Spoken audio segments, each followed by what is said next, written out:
ये बीदर में इंशाल्लाह रंग मंदिर कल 20 तारीख 20 अप्रैल 2025 सुबह 10:30 से इंशाल्लाह 12:30 1 बजे तक 2-3 घंटे मेरा लेक्चर होगा इंशाल्लाह करियर गाइडेंस पर।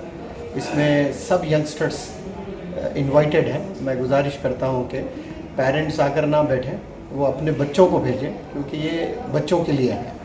और जो नहीं आ पा रहे वो लोग ऑनलाइन, जैसे अभी डॉक्टर खदीर साहब ने बताया, वो ऑनलाइन जाएं, वो उसमें आराम से आप लेक्चर को सुनकर फ़ायदा उठा सकते हैं। 2 बड़े चैलेंजेस होते हैं यंगस्टर्स के लाइफ में।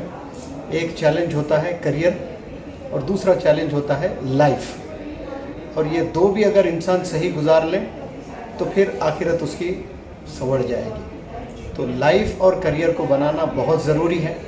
तो मेरी इंशाल्लाह लेक्चर होते रहते हैं, लेकिन कल करियर गाइडेंस पर है। मैं गुजारिश करता हूं कि बड़ी तादाद में लोग आएँ, फ़ायदा उठाएँ। जज़ाकल्लाह। मुनव्वर जमां साहब का ये बहुत ही कीमती लेक्चर दुनिया भर के स्टूडेंट्स हमारी वेबसाइट shahinGroup.org पर विजिट करें और इससे भरपूर फ़ायदा उठाएँ।